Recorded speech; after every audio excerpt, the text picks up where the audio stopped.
দেখো, আজ আমরা কিছু বিখ্যাত ব্যক্তি ও তাদের জনপ্রিয় নাম নিয়ে আলোচনা করব। প্রথমে হচ্ছে আদিকবি। আদিকবি বলা হয় বাল্মীকিকে, ঠিক আছে। বিসমার্ক অফ ইন্ডিয়া, এটা বলা হয় সর্দার বল্লভভাই প্যাটেলকে। দেশবন্ধু, দেশবন্ধু বলা হয় চিত্তরঞ্জন দাসকে। জাতির জনক বলা হয় মহাত্মা গান্ধীকে।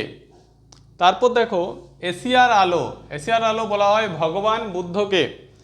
তারপর দেখো লোকমান্য, লোকমান্য বলা হয় বালগঙ্গাধর তিলককে। লোকনায়ক, এই দুটোর মধ্যে কনফিউশন হয়ে যায় কিন্তু। লোকনায়ক বলা হয় জয়প্রকাশ নারায়ণকে। তারপর দেখো মহামান্য, মহামান্য বলা হয় মদন মোহন মালব্যকে।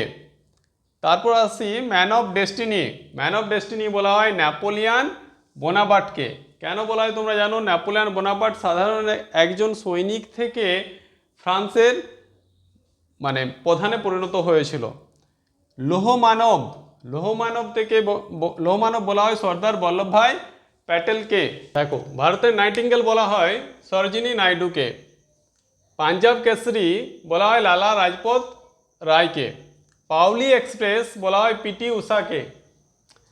তারপর দেখো স্প্যারো বা চড়ুই বলা হয় মেজর জেনারেল রাজেন্দ্র সিংকে।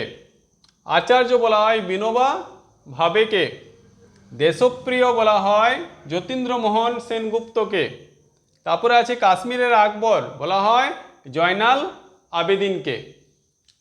ইংরেজি গ্রামার এবং ভোকাবুলারির যে ক্লাস, সেই ক্লাসগুলো পাওয়ার জন্য তোমরা অবশ্যই আমাদের যে চ্যানেলের মেন পেজ নন্দী একাডেমি, সেখানে অবশ্যই ভিজিট করবে।